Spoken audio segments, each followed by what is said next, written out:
Today we are going to tie a Balmoral, which is one of Mr. W. Garden's fine salmon flies. It's from the middle of the 19th century fly, and this is considered a D fly or a D strip wing fly.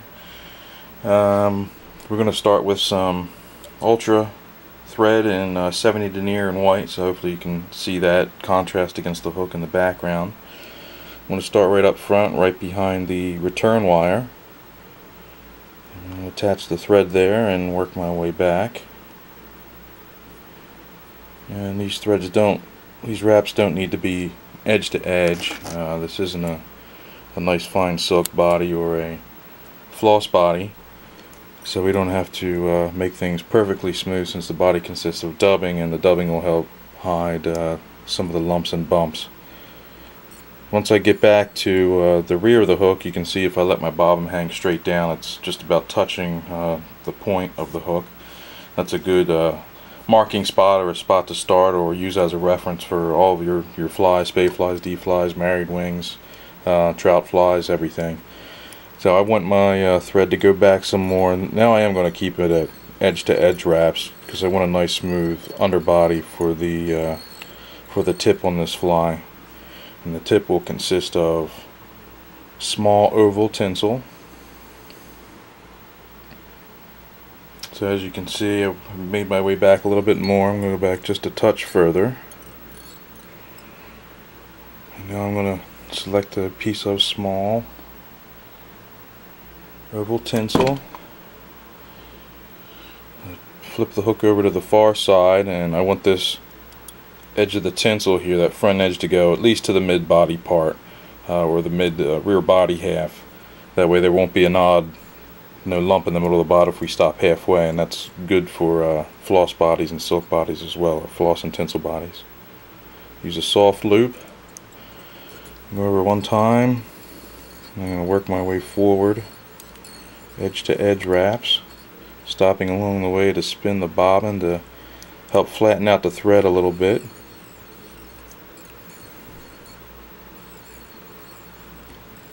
I'm keeping that tinsel on that far side of the hook the whole time. And I'll work my way forward till I'm about right at the hook point, or just ahead of it again. Grab that tinsel. And if the bobbin's in your way like it is now, we can just take the thread and just advance it out of the way. 3, 4, 5, 6, 9, 10, 11. Whoops. And that's what happens sometimes when you let go of it. So there's always mistakes in fly tying, or not mistakes, but things happen and you have to start over again. Doesn't matter who you are, best fly tyer in the world, stuff like this happens.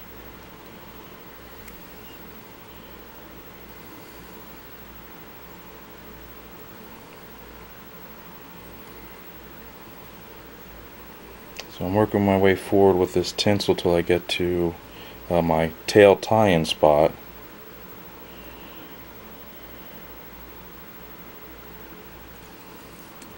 And wrap this thread back. And unwrap one of these guys again. Now holding that tinsel on the far side, I'm going to bind that to the far side of the hook there with 1 or 2 wraps. And check the other side out, and as you can see, I'm keeping these butt ends right over on that side. I want to trim this little bit of extra material off here, get that out of the way.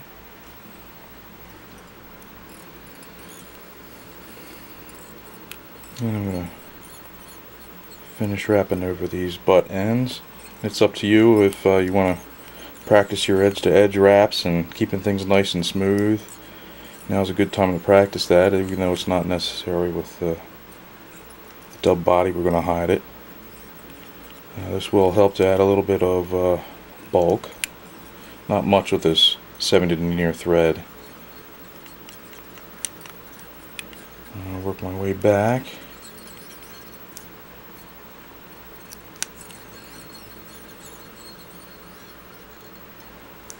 Okay.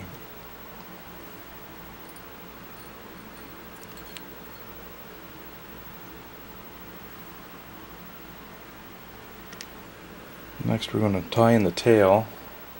I've already selected the topping here and sized it. This is going to be a fishing fly. If this was a show fly, I would actually tie this in a little bit different, and I'll explain as I go here. So I don't want a real long, I don't want a real high topping like such. That would not really look proportional with the fly.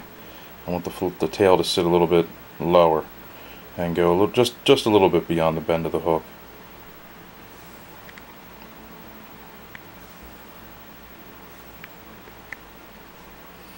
Now typically, if it was a show fly, I wouldn't wrap over these fibers here like I would. That causes them just to spread apart. But for a fishing fly, that's not as, doesn't bother me as much, and it can be a little bit easier to get control of the feather that way. So I'm just using a soft loop just to tie it in to get it into place.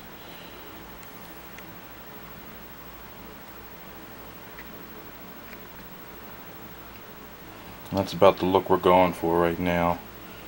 And so I've only made a couple wraps on here. It's good to use your cobbler's wax. I didn't on this, but the cobbler's wax or any wax will help to keep things in place if you do happen to lose tension in the thread.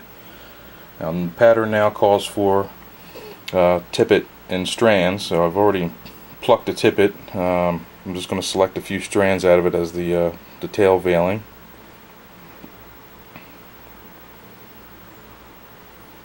When you select these, you want to try to keep those barbs in line as much as possible.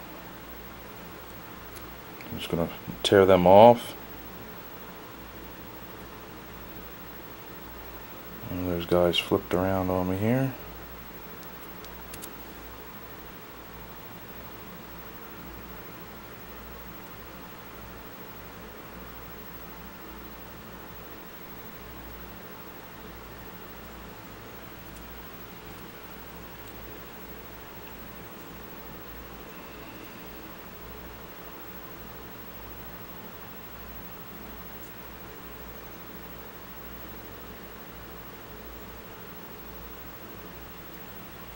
And that little feather's giving me a problem, so I'm going to actually take the time to get a different feather here and get a little better one that might cooperate a little bit more.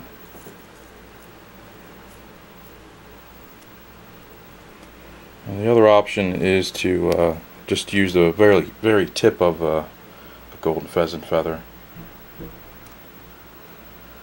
You only need to use one, and it will just lay right over the topping there.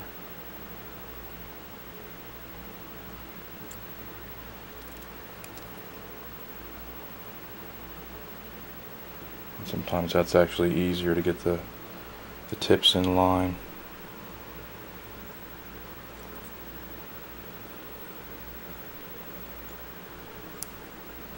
So I'm just going to use a small little clump there. I don't want the tail topping to go past the bend of the hook at all. Just be a little bit too long, and as you can see, the tail topping is about half the length of the tail, and that's has a nice balance to it that way.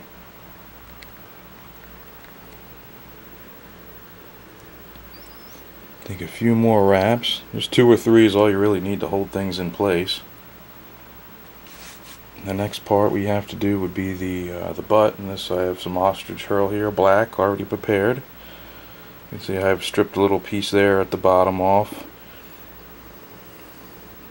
And I have the good side down. I'm just going to tie that little piece in, that little nib. I stripped off some of the fibers there. 3 or 4 turns.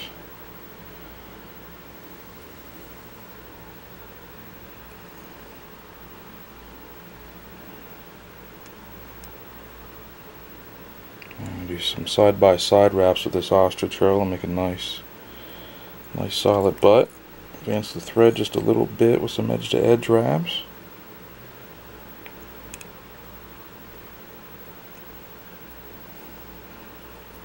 And that should suffice for just a nice nice solid butt, not too many wraps, not too few. He's used about 5 turns there, and I'm trying to keep those butt ends on the far side. Trim that off a little bit. You can see now we have just a nice little butt, little tail topping there. And again, this is going to be a fishing fly. I'm not too concerned about things being you know, very perfect. I do want the pieces to be nice and fairly neat, but like you said, you know, I don't mind if that tail flails out a little bit just because of the way I tied it in. Sometimes I think that's nice in a fishing fly, and it catches all the little bits of light and adds that little bit of sparkle to your fly that'll attract Mr. Steelhead or Mr. Salmon. So the next material I'm going to tie in is medium oval tinsel, and this will be part of the ribbing. I'm going to tie this in on the far side of the hook, just in front of the butt. I just use one or two turns right now. I'm just kind of holding it there. Next piece I'll tie in is going to be a medium tinsel, a flat tinsel. And this works good for this size 1 Alec Jackson hook. Now I'm going to unwrap one, so now only one piece of thread is, one turn of thread's holding that oval tinsel. And then get that positioned. I'm going to work my way forward over these materials, binding them together and keeping everything right on the far side of this hook shank. Helps keep things look nice and clean. Trim that off a little bit.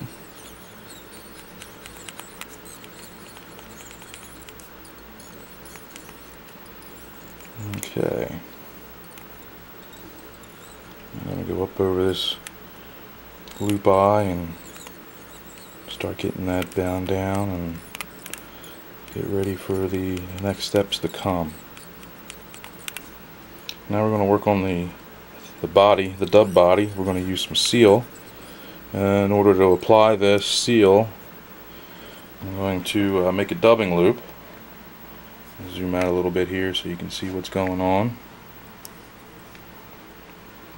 So I use a dubbing loop tool. This is from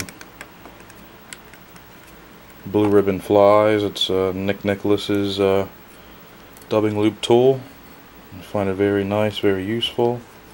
I'm sure you guys might have your own specific tool you like. This one happens to be the one I like to use for dubbing for this particular application.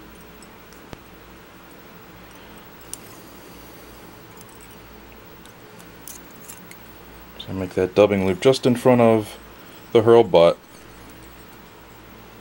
It doesn't have to be right at the hurl butt, but close enough so that your first wrap of dubbing is going to be nice and close to the hurl. Now I'm going to take a nice tacky wax, get this dubbing loop coated with some wax. That way the stiff spiky fibers of the seal fur will stay in place. And advance this thread a little bit further. Now as I'm getting the seal fur ready here, I'm going to do both colors of the dubbing loop at once, just to save a little bit of time. After you tie a bunch of these flies, you'll start to get a feel for your halfway point on the shank, which, you know, I want to make sure I leave room for the head, you know, and the wing mount. So the midpoint of my body is going to be right about in there. If I look at that being, you know, the entire body, my midpoint is going to be about right here. So I'm going to start out with putting some green seal's fur in the dubbing loop here. I like to pick this apart a little bit just to get some of those hair ends to stick out.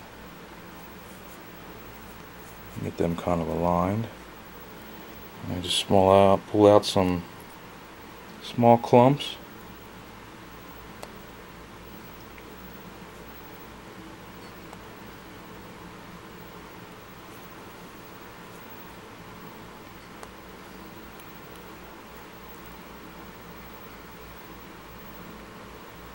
Alright, so I got the green in there. And there's some more room at the bottom of the dubbing loop here, as you can see.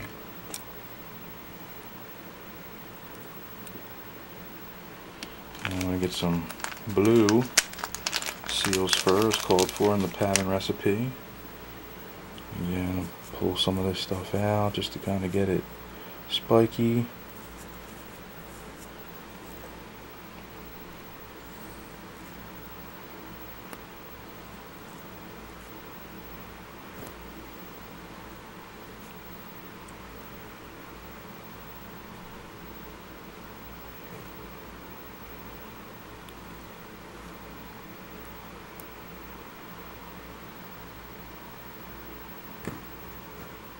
Alright, so now we have about a half and half here on the dubbing loop. So spin this guy up, get all these fibers trapped in between the two threads, so make this fly nice and strong as well.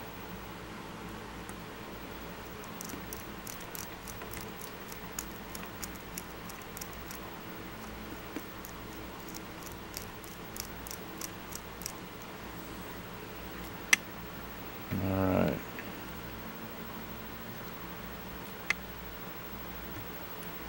Okay.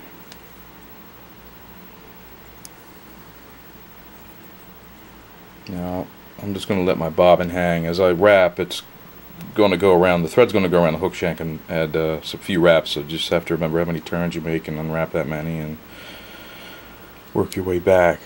So I'm going to get that first turn of seal right near the back of that edge of the hurl. I'm going to work my way forward. I'm getting right about to the midpoint where I want. Alright, so now that I'm at the midpoint, I'm going to unwrap a lot of these thread wraps here.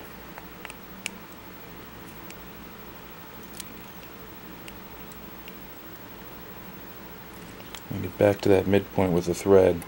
And I'm just going to let my bobbin, my dubbing tool there hang on my vise. If I just let it hang straight, it's going to unspin, but if I kind of wedge it against the vise there, it'll stay as is. And as you can see, the thread kind of split just a little bit, but that's alright. Still got plenty of strands of strength there. I already have a blue-eared pheasant feather already prepared and ready to go here. So I'm going to tie this in right on the bottom of the hook shank. Right about there. Okay, and we're going to wrap over that. Keep that tip of that feather on this near side, and that'll help fill up some of that gap there where the return wire is. Trim that off. Work my way forward. Let my bobbin hang. Now I can pick that dubbing loop back up again, and I can keep going forward now.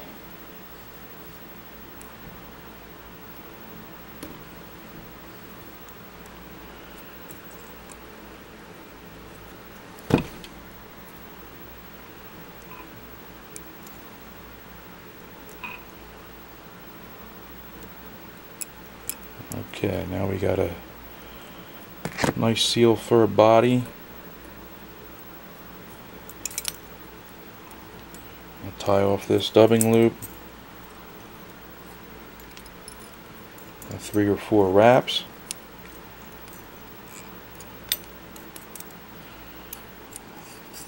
I'm going to trim that off.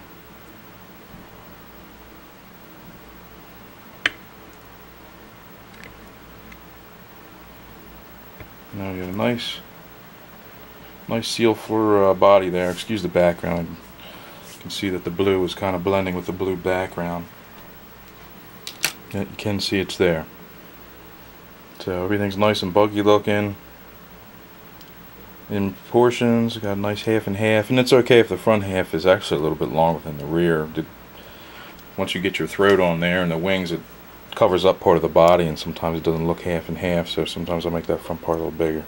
And I'm going to take this flat tinsel first, and we're going to get 5 ribs all the way down the body. The third one should be just in front of the hackle there. Get some of these fibers out of the way.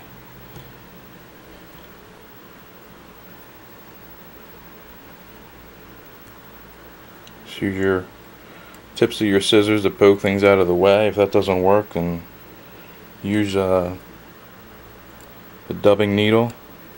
That's always nice and a little bit pointier than the scissors. That can help to really get the fine hairs out. Like I said, that third one should be just in front. We want to try to keep these ribs as evenly spaced as possible.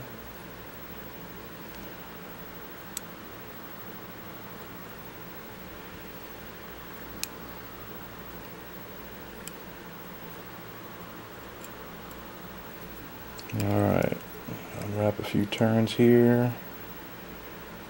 Get one more right in the front. I'm going to tie this off so it's right on the underside of the hook, or right on the far side. Don't want it up on the near side or up on the top. We're going to let that hang there for now, that extra piece on the front. Next we're going to take this oval tinsel and we're going to follow that rear edge of the flat tinsel as close as we can. They should be touching. You don't want any gaps in between.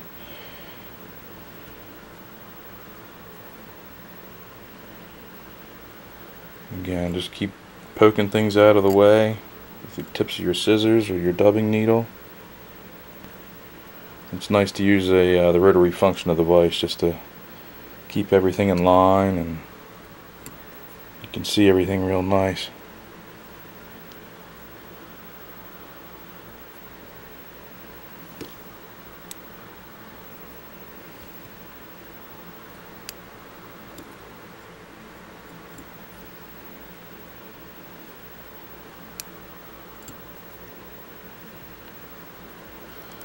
Get to the front here and wrap a few wraps. Again, try to keep track of how many times I did wrap over things, just so I don't unwrap over it again when it comes undone. So get down to about one wrap hole in that tinsel right now. So that cuts down on bulk at your head. 2, 3. Alright, so we did 4 wraps there. Alright, so we're looking good here. We got some nice evenly spaced wraps. Everything's still nice and buggy. Next step is to fold this hackle back. I have better luck tying the feather in and then folding it. Sometimes you can, well, not sometimes, but you can fold it before you even tie it in. Either way is fine. And with this feather, you want to follow the rear edge of the oval tinsel. And what this will do, this will help get that stem down in that dubbing behind the tinsel as you go, and that'll actually help protect the stem. And this is a blue-eared pheasant feather. It's not doesn't have the greatest of length like a heron feather may, if you can use them. Unwrap a few wraps there. Get one more turn at the very end. Keep stroking those fibers back. And now I can tie all this material off. And we're going to go back in and trim this one by one.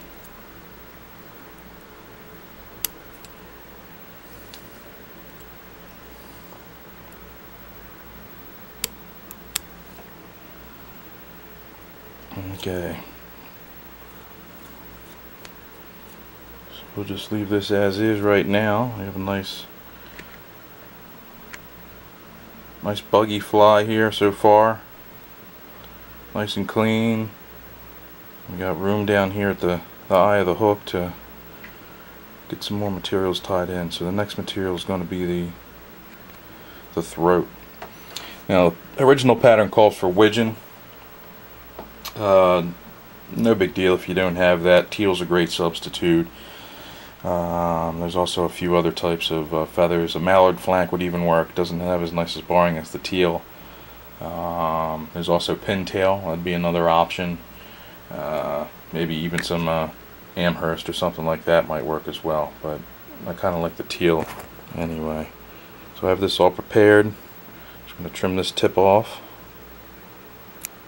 I just have a little bit of tip there to tie in.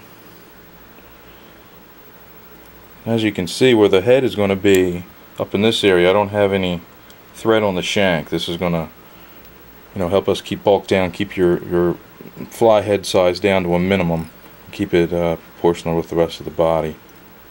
Definitely get 2 or 3 wraps there over the tip of that teal feather. You can be a little gentle with this. Just see, sometimes that'll happen with these feathers when you tie it in by the tip. Unwrap that guy a few times. Tie this guy in again. Again, I like to tie it in and fold it back. Seems to work better for me. I'm gonna just make a couple turns, just to add some speckling and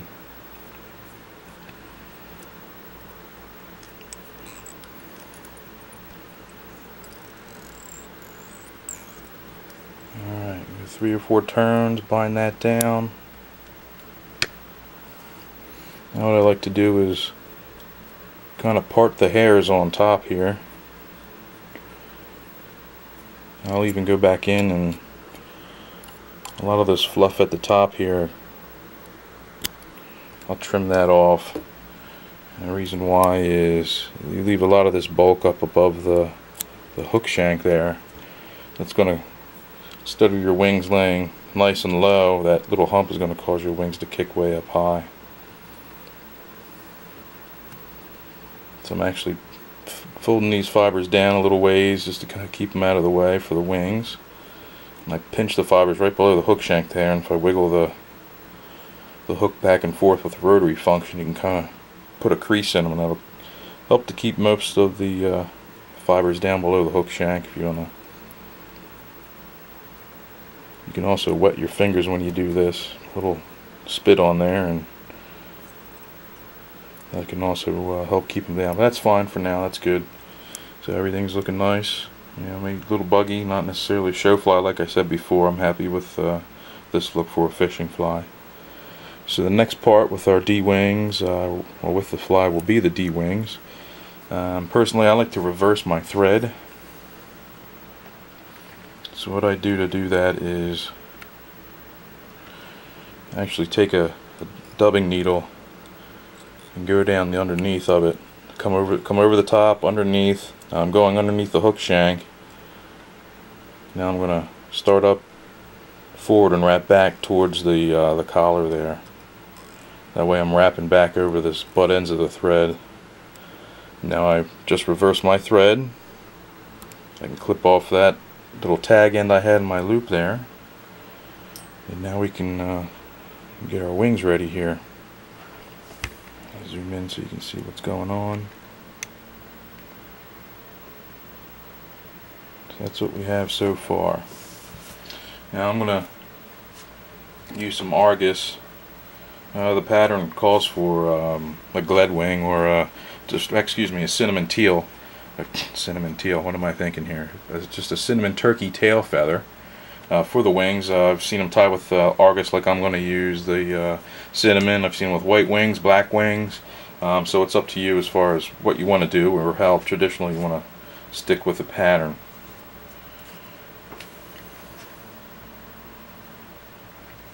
So this is the Argus feather that I'm using, and I'm gonna, for the far side, I'm gonna use this side of the feather here, and I'm gonna try to select about a dozen or so fibers here. And a good thing you can do, you can actually use the tip of your scissors, and I don't know if you can hear that little clicking, but every time you go over one, you can count the fibers that way, so you know you're even.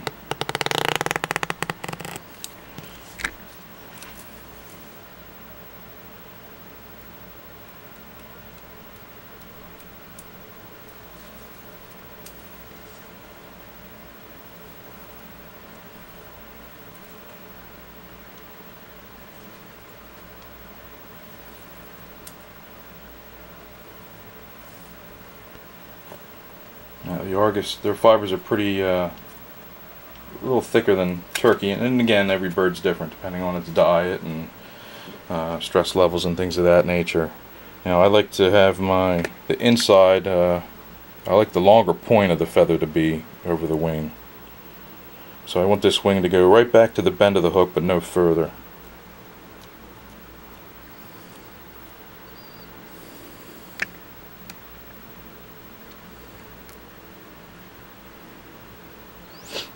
Okay, so I get this wing right about where I want it there. I'm just kind of working with this feather a little bit, just kind of compressing the fibers right at that tie-in spot. When I get that where I want, I just use my finger just to hold it. And now the trick to D-wings, for me anyway, is you don't want the pressure going straight down vertically on top of the fibers. If you do that, your wings are always going to pop up, they're going to split. So I'm going to make one loose wrap over it, come back towards me, and then I'm going to pull the bobbin away from me horizontally. This will help to seat those fibers, and it actually helps to compress the fibers in their natural way they would be as if they're on the feather. And I think that's really the trick to getting the wing fibers to sit properly. So when I know things are sitting right, then I'll make a couple more wraps. And I'm trying to keep the inside edge of this right here. I want that right at the center line. I don't want it to come over too far. So if you have to come back in with a fingernail and slide that guy over a little bit, go right ahead. You can even use tips of your scissors very carefully to push it over a little bit, but the thumb seems to work just fine. Alright, so I'll get that secure with 3 or 4 wraps. Now I'm going to reverse the thread again. Now this time I'm going to go underneath the dubbing needle, and I like to go underneath this wing here with the thread for the first wrap, and then I can go back over the thread 2, 3, 4 wraps and make them fairly tight. I want everything to be nice and tight. And we can trim off that little bit of excess. Now our thread's reversed and we can do the near side wing.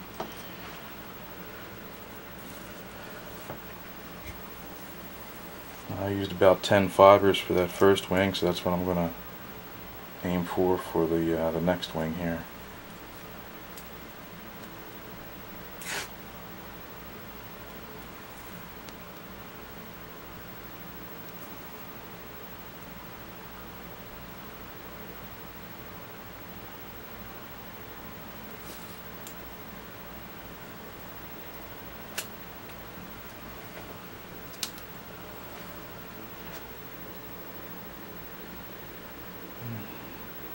Alrighty, so we got our other size, other wing here sized and ready to go. Fool around with it a little bit here, get it prepped.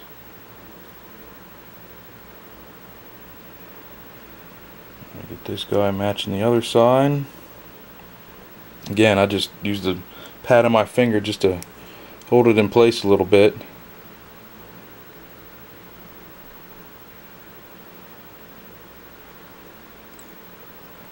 Make a light turn over there at first. Now this time I'm going to pull the thread towards me horizontally. That's going to help compress those fibers in their natural manner. And if this rolls down the side a little bit, you can use your thumb there to just kick that wing up maybe a tad. I'm going to make sure we have that center line right there. I'm going to a couple more wraps here to get this guy seated nice and good.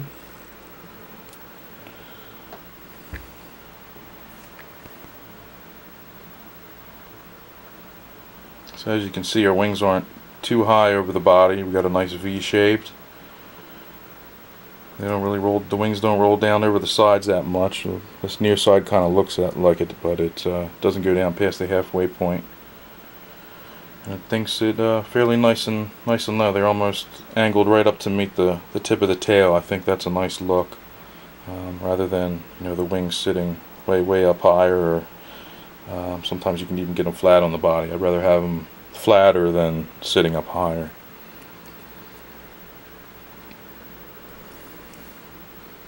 And one thing I like to do right now to keep those wings in place is to take some thin head cement here.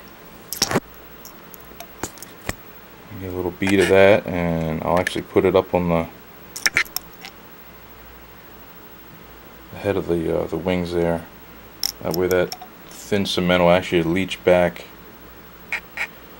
underneath the thread a little bit. You don't want to get this head cement back on the fibers themselves. That can cause them to split as soon as they get wet and you start to fish them. They will tend to split anyway when they do are fished, but if you get them mounted right, they'll stay together for quite a long time, even after they've been in a fish's mouth. So as that's drying a little bit, I want to talk a little bit about the wing length. If you see how much length there is from here to here, that actually these wings they aren't the right size for this hook. Now they will work, that's not a problem, but for the most part with your Dee flies, your wing length should actually establish your hook length rather than your hook length establishing your wing length. So the reason why that is, when you tie these wing fibers, whether it's turkey, Argus, whatever feather you got, Lady Amherst, pheasant tail, things of that nature, when you tie it in by the very butts or the very roots of the fibers, those fibers are thicker, they stay together better when fished, and they are actually a little bit easier to tie in at the thicker butt ends rather than when you get up front here and the fibers start to get thinner from the butt all the way out to the tip. The thinner fibers will have a tendency to roll, and depending on how you compress them, you'll be very frustrated trying to keep those fibers married. So whenever you do Dee flies, try to tie them in by the very root of the fiber. Obviously that's not possible all the time, depending on where you live. For instance, where I go fishing in New York, they have a restriction on hook gape. So our hook gape, the maximum hook gape can only be a ½ inch. So that eliminates a lot of the very large salmon hooks that were used in the mid 19th century. So now you can use other tail feathers from smaller birds, different partridges, other types of pheasants, but I still like to stick with the Argus, the turkey tails, and things of that nature. Alright, now that this is dry, or close to being dry, I get a little finer pair of scissors that are much more sharper than the other ones I was using. And I can trim this almost so that there's a little point in the front there. That'll help create taper in the head. Now, last step we have to do here is to put some jungle cock eyes on, and we want these to be drooping and a little bit on the short side. So you want these to angle down, almost down toward, not on the sides. They want to be pointed down.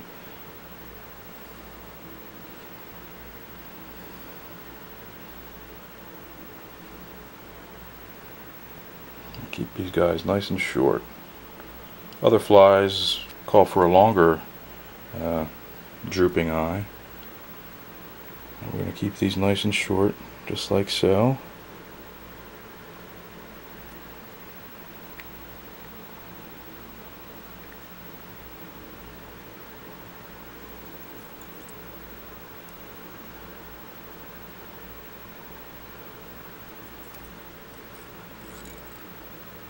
I need 2 or maybe 3 wraps. I'm just going to do 3 just to hold it in place.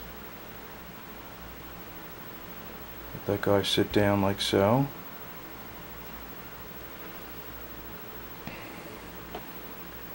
And usually I stack these on top of each other like that and then pluck it so it's the same length. Got a little ahead of myself, but that's okay. Get that trimmed so it's about the same length there. Roll this over. We'll do the same thing on the other side. Again, I'm not putting a whole lot of tension on that first wrap. I just want it to start to hold the fibers.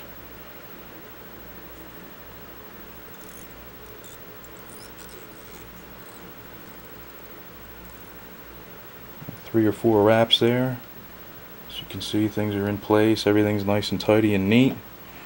We can go back in, trim this off, trim this next little butt end off. Now, a lot of times I will use black thread to tie this the whole way. The white stands out easy and you can see it on the video. So in order to get a nice black head, you got two options. One is you can take a Sharpie, color this thread, that way it'll be black.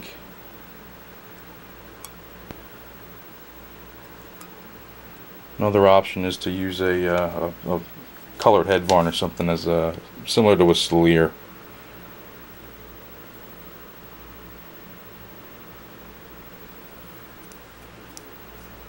Get our whip finisher.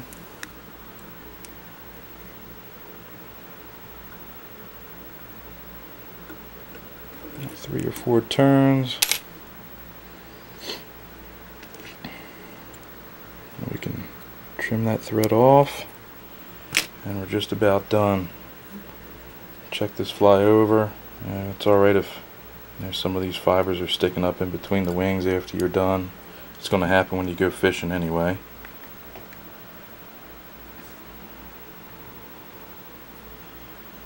And the last thing is to put a coat of head cement, or as many coats as you want, depending on how durable or how glossy you want the head. I'm using a Celear, Vineyard Celear. Get a nice little bead of cement on the head. Touch that head a little bit. And start spinning that rotary vise around and spread that out real nice. Try not to let this varnish creep back onto the wings like before. Everything will stay nice and tidy that way.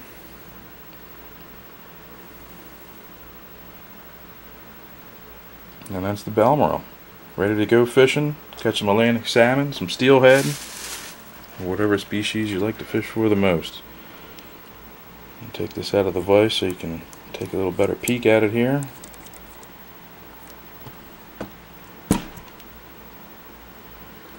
This is just a little electrical clip. You can hold on to it like that. There you can see that the wings are sitting nice and low there. Wings are drooping, maybe a little cocked. No big deal though for fishing fly. That water current's going to play with them and move them all around anyway.